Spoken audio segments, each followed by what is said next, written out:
The silence in courtroom 3B shattered as the door creaked open. Sarah Mitchell, age 13, stepped forward, her worn sneakers barely making a sound on the polished floor. Judy Sheindlin's stern expression softened for a fraction of a second, something she hadn't done in 25 years on the bench. The girl's eyes stayed fixed on the ground, her shoulders hunched beneath a jacket 3 sizes too big. Nobody knew it yet, but the next 10 minutes would change both their lives forever. The bailiff called the case number, but Judy couldn't take her eyes off the child's trembling hands. In her decades of experience, she had developed an instinct for seeing past the surface, and something about this case made her heart race with concern. The Manhattan Civil Court bustled with its usual morning chaos. The wooden benches creaked under the weight of anxious defendants and determined plaintiffs, all waiting for their moment before the famous Judy Sheindlin. The morning light filtered through tall windows, casting long shadows across the courtroom's polished floor, where countless stories of justice had already played out. Judy sat at her bench, her reading glasses perched precisely on her nose as she reviewed the day's docket. Her reputation for no-nonsense justice preceded her, earning both respect and fear from those who entered her domain. But today would test even her well-established boundaries between professional duty and personal compassion. Sarah Mitchell's case seemed straightforward on paper, a dispute over a stolen bicycle, filed by her neighbor Mrs. Henderson. The court clerk had tagged it as a routine juvenile case, the kind that usually ended with a stern lecture and a lesson about responsibility. But the moment Sarah entered the courtroom, something felt different. The girl's appearance told a story that wasn't in any legal brief. Her clothes, though clean, showed signs of careful mending. Her dark hair had been neatly combed but couldn't hide the exhaustion in her young face. Most striking were her eyes, deep brown pools that held secrets far heavier than any 13-year-old should carry. Behind Sarah sat Mrs. Henderson, a well-dressed woman in her 60s, clutching her designer purse with manicured fingers. Her expression carried the righteous indignation of someone who believed justice was on her side. Next to her sat her husband, Thomas Henderson, whose expensive suit and impatient glances at his watch suggested he had better places to be. The courtroom gallery was unusually full that morning. Regular spectators who came to watch Judy in action sensed something special about this case. Perhaps it was the way the usual rapid-fire questioning slowed when she addressed the young defendant, or how her sharp eyes softened when they met Sarah's downcast gaze. Court Officer Bird, who had stood beside Judy through thousands of cases, noticed the subtle shift in her demeanor. In their 15 years working together, he had learned to read the microscopic changes in her expression that signaled when a case was about to take an unexpected turn. Today, those signals were flashing like warning lights. As Sarah approached the defendant's podium, her small fingers gripped its edges so tightly her knuckles turned white. The overhead lights cast harsh shadows under her eyes, revealing dark circles that spoke of sleepless nights.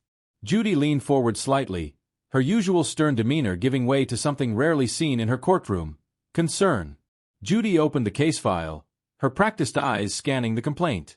Mrs. Henderson claimed Sarah had stolen her grandson's bicycle, a premium model worth nearly $800. The security camera footage showed a small figure in a hoodie riding away with the bike at 2 a.m. Mrs. Henderson wanted compensation and insisted on pressing charges to teach the girl a lesson about respecting property. The initial questioning started routinely enough. Sarah admitted to taking the bike but offered to return it. Her voice, barely above a whisper, cracked as she explained that the bicycle remained safely hidden behind the local library. Something about her demeanor made Judy pause her usual rapid-fire questioning style. As the testimony continued, subtle details emerged that caught the attention. Sarah mentioned walking 3 miles to school every day because she couldn't afford bus fare. When asked about her parents, she glanced nervously at her worn backpack, clutching it closer. The backpack seemed unusually full for a court appearance. Mrs. Henderson interrupted with details about her grandson's distress over the missing bike, but Judy raised her hand for silence. Her focus remained on Sarah's backpack, noticing how the girl's grip tightened whenever anyone moved near it. Years of experience had taught Judy to recognize the signs of a child in crisis. The court officer shifted uncomfortably as Judy began asking questions that seemed unrelated to the bicycle theft. Where did Sarah sleep last night? When was her last proper meal? Why wasn't a parent or guardian present for her court appearance? Each answer revealed fragments of a much darker story beneath the surface of a simple theft case. Sarah's responses grew increasingly evasive, but her body language spoke volumes. Her eyes darted toward the courtroom exits. She kept one hand on her backpack zipper, as if ensuring its contents remained hidden. Judy noticed traces of dried mud on the girl's pant cuffs, unusual for someone who supposedly had a proper home. The morning sun had climbed higher, casting different shadows across the courtroom. The spectators leaned forward in their seats, sensing that this case had transformed into something far more significant than a stolen bicycle. Even Mrs. Henderson's indignant expression began to fade as the reality of Sarah's situation slowly emerged through careful questioning. Judy removed her glasses, setting them deliberately on her bench. The courtroom fell into a deeper silence, recognizing this gesture as a signal that everything was about to change. She asked Sarah one final question about the night she took the bicycle. The girl's answer revealed that she hadn't stolen the bike for fun or profit. She had needed it to escape something far worse than the consequences of theft. The truth hung heavy in the air as Sarah finally looked up, meeting Judy's gaze for the first time. In that moment, the season saw past the defendant before her to the desperate child underneath. The bicycle theft wasn't just about transportation. It was a cry for help from someone who had run out of options. Officer Byrd noticed Judy's hand trembling slightly as she reached for her gavel, something he had never witnessed in all their years together. The case of a stolen bicycle had unveiled a child falling through society's cracks, and Judy Sheindlin was about to step far beyond her usual boundaries to make things right. Judy's next question pierced the courtroom silence. She asked Sarah to open her backpack. The girl's fingers froze on the zipper as tears welled in her eyes. The courtroom held its breath as Sarah slowly revealed the contents: a small bundle of carefully folded clothes, a toothbrush, and a worn photograph of a woman with Sarah's same dark eyes. The S voice softened as she asked Sarah about the photograph. The girl's composure crumbled as she explained it was the last picture taken of her mother before she passed away 8 months ago. Cancer had taken her quickly, leaving Sarah in the care of an uncle who saw her as nothing more than a monthly government check. Sarah's story spilled out in broken sentences. She described nights spent hungry while food disappeared from the kitchen, days avoiding her uncle's drinking friends, and the final night when one of those friends tried to enter her bedroom. The bicycle had been her escape route, her only chance to find safety in the early morning darkness. Mrs. Henderson's face had transformed from righteous anger to horror as she listened. Her perfectly manicured hands now pressed against her mouth, tears streaming down her cheeks. Her husband, who had been impatiently checking his watch earlier, sat perfectly still, his own eyes glistening with unexpected emotion. Judy removed her glasses again, this time setting them aside with trembling fingers. In 25 years on the bench, she had developed a reputation for maintaining strict emotional boundaries. But Sarah's story struck a chord that resonated with memories from her own early career as a family court prosecutor, when she had sworn to protect society's most vulnerable children. The girl's shoulders shook with silent sobs as she clutched the photograph of her mother. Officer Byrd, usually stoic and professional, found himself fighting back tears. The spectators in the gallery sat in stunned silence, many wiping their eyes openly. The morning sun streaming through the courthouse windows seemed to dim, as if nature itself acknowledged the weight of the moment. Judy rose from her bench, an unprecedented action that sent whispers through the courtroom. She descended the steps, her black robes flowing behind her, and approached Sarah. The girl flinched slightly, conditioned by months of abuse to fear adult attention. But the S next actions would become legendary in the annals of her career. She knelt beside Sarah, meeting her at eye level, and took the girl's hands in her own. The touch was gentle, maternal, a side of Judy that millions of television viewers had never witnessed. Her voice, when she spoke, carried none of its usual sharp edges. Instead, it held the warmth of a promise, the strength of protection, and the comfort of understanding. Sarah's tears fell faster as Judy assured her that her nightmare was over. The S' own eyes filled as she promised the young girl that she would personally ensure her safety. The courtroom watched in awe as the famously tough Judy Sheindlin wrapped her arms around the sobbing child, offering the comfort that had been denied for so long. Mrs. Henderson stood suddenly, her voice thick with emotion as she withdrew her complaint. But Judy was already focused on bigger concerns. She had pulled out her personal phone, making rapid calls to trusted contacts in family services. Her reputation and influence would ensure immediate action, bypassing the usual bureaucratic delays that plagued the system. The breaking point had transformed into a turning point. The case of a stolen bicycle had cracked open to reveal a story of survival, resilience, and the profound impact of showing compassion in unexpected moments. As Sarah's tears soaked into the shoulder of Judy's robes, the entire courtroom understood they were witnessing something extraordinary, A moment when justice took the form of a simple, human embrace. Within hours of the courtroom revelation, Judy's chambers transformed into a command center of compassion. Her personal assistant cleared the afternoon docket while the maid call after call, leveraging decades of professional relationships to create an immediate safety net for Sarah. The girl sat quietly on a leather couch, wrapped in a soft blanket Officer Byrd had retrieved from the courthouse's emergency supplies. Social services responded with unprecedented speed to Judy's demands. A veteran caseworker, Marion Thompson, arrived within the hour, her arms full of paperwork but her eyes kind as she assessed the situation. Judy's reputation preceded her. When she personally intervened in a case, everyone knew to take it seriously. Mrs. Henderson hadn't left the courthouse. Instead, she sat beside Sarah, her earlier anger completely transformed into protective concern. She shared her lunch with the girl, watching with tears in her eyes as Sarah ate her first proper meal in days. The wealthy woman's designer purse now sat forgotten on the floor as she helped Sarah comb her hair, speaking softly about her own experience losing a mother at a young age. Judy worked the phones tirelessly, her voice carrying the authority that had made her famous. But there was something else in her tone now, a fierce determination that went beyond professional duty. She called in favors from colleagues, pressed officials for immediate action, and coordinated with law enforcement to investigate Sarah's uncle. Her decades on the bench had built a network of people who trusted her judgment, and today she called in every marker. Marion Thompson's preliminary assessment painted a grim picture of Sarah's home situation. The uncle had already cashed 3 months of support checks without providing basic necessities. Judy's face darkened as she listened to the details, but her resolve only strengthened. She wouldn't let Sarah return to that environment for even one more night. The courthouse security team brought Sarah's belongings from her uncle's house, supervised by police officers who were already building a case against the negligent guardian. Sarah watched through the window as her small collection of possessions arrived in 2 cardboard boxes. Judy noticed how the girl's shoulders relaxed slightly when she saw her mother's old quilt among the rescued items. Mrs. Henderson surprised everyone by stepping forward with an unexpected offer. She and her husband owned a small guest house behind their main residence, a comfortable space where Sarah could stay while more permanent arrangements were made. The suggestion brought fresh tears to Sarah's eyes, but these were different from the tears of fear and pain earlier. These were tears of hope. Judy listened carefully to Mrs. Henderson's proposal. The guest house would provide immediate safe harbor, close enough for supervision but separate enough to give Sarah space to heal. The sharp mind quickly assessed the logistics, questioning Mrs. Henderson about practical details while watching Sarah's reactions.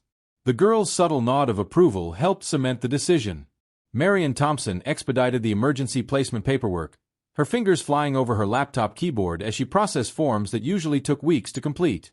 Judy's influence had opened bureaucratic doors, but it was the social worker's dedication that turned possibility into reality.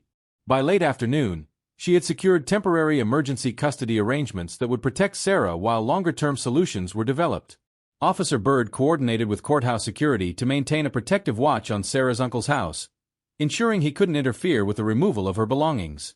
The officer's usual stoic demeanor masked his personal investment in the case, but his gentle attention to Sarah's comfort revealed how deeply her story had affected him. As evening approached, Judy gathered everyone in her chambers for a final review of the day's arrangements. She had deliberately transformed a crisis into a beginning. Sarah sat straighter now, the heavy burden of her secrets lifted. Mrs. Henderson discussed plans for enrolling Sarah in a nearby school, her previous anger about a stolen bicycle forgotten in the face of real purpose. They knelt once more beside Sarah, making sure the girl understood every detail of what would happen next. She wrote her personal phone number on a card, folding it carefully before placing it in Sarah's hand. The message was clear. Sarah would never have to face her struggles alone again. The system that had failed her was now rebuilt around her, strengthened by Judy's unwavering commitment to doing what was right rather than what was easy. As the sun set over the courthouse, casting long shadows through the windows of Judy's chambers, Sarah gathered her belongings. No longer just an escape pack, but the beginning of a new life. Mrs. Henderson waited patiently by the door, car keys in hand, ready to drive Sarah to what would become her sanctuary. The girl paused before leaving, turning back to Judy with eyes that held something new: trust. 6 months passed, and Sarah's transformation proved remarkable.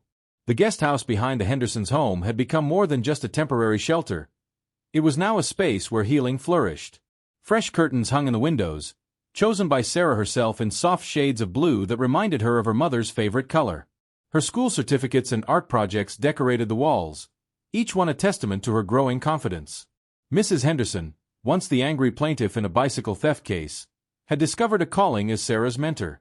She taught the girl to garden in the small patch outside the guest house, and together they nurtured tomato plants and fresh herbs. These quiet moments in the garden became healing sessions, where Sarah slowly shared more pieces of her past while learning to cultivate new growth. Judy kept her promise of staying involved. She received weekly updates from Marion Thompson about Sarah's progress and made regular visits herself. During these visits, she noticed the gradual changes. How Sarah's smile came more easily, how she no longer flinched at sudden movements, how her voice grew stronger when she spoke about her future dreams. The local middle school welcomed Sarah with open arms, guided by Judy's careful oversight of her education. Her teachers reported steady improvement in both academics and social interaction.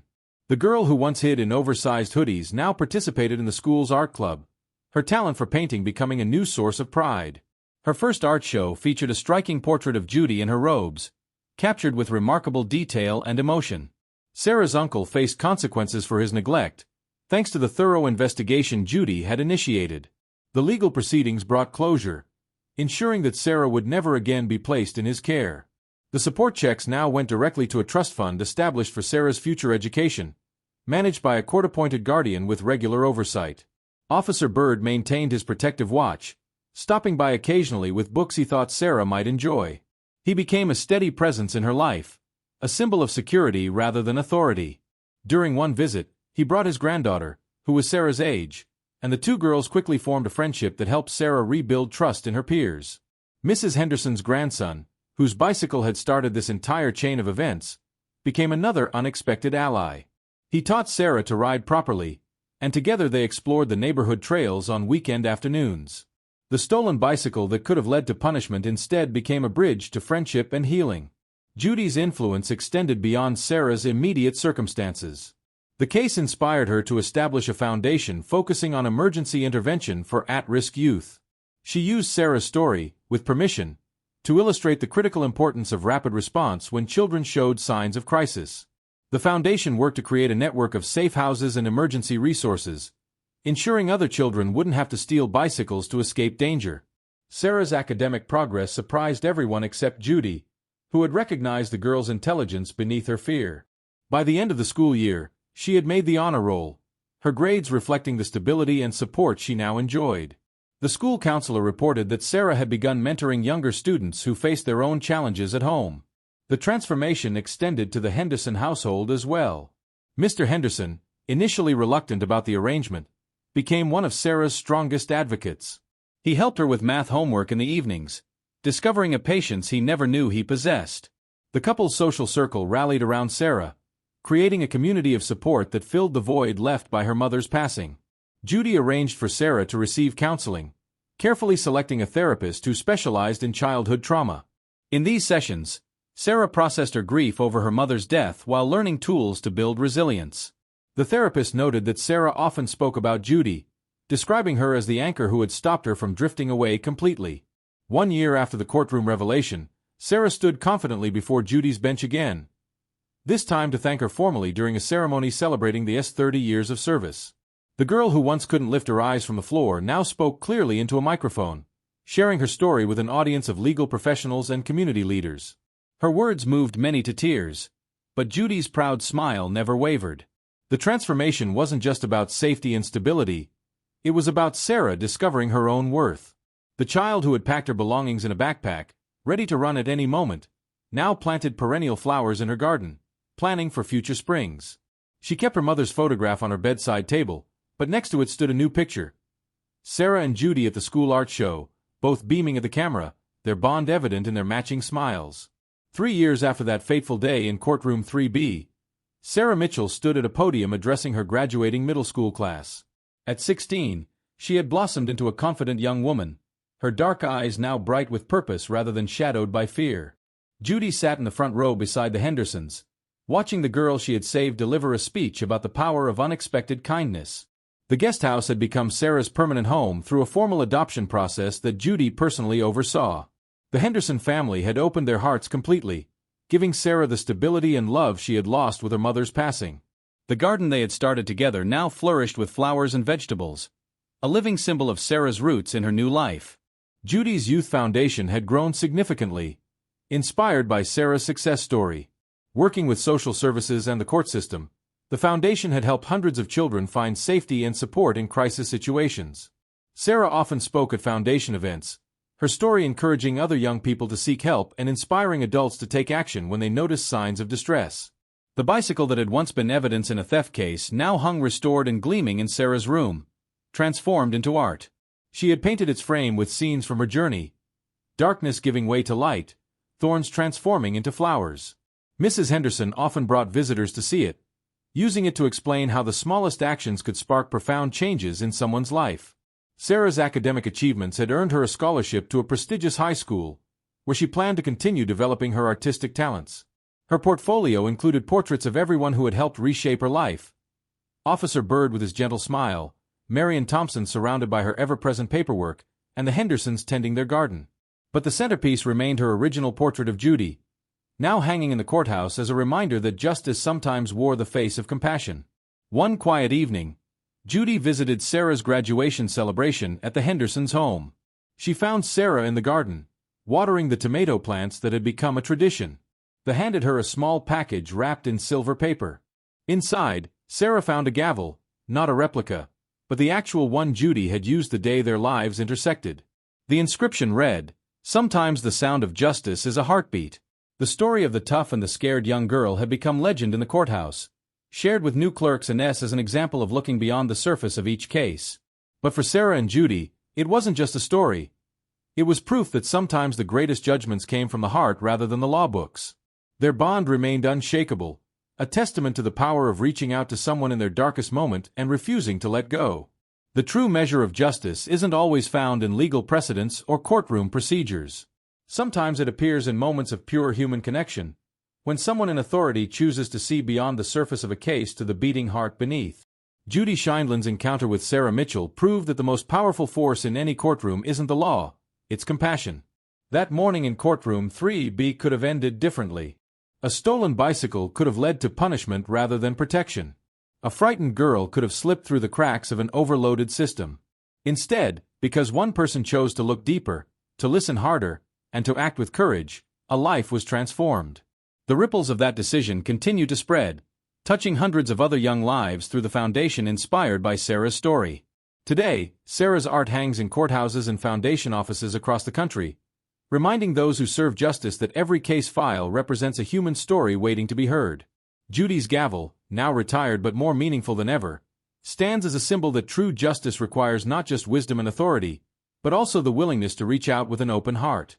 In the end, this story reminds us that the most significant moments in our lives often come disguised as ordinary days.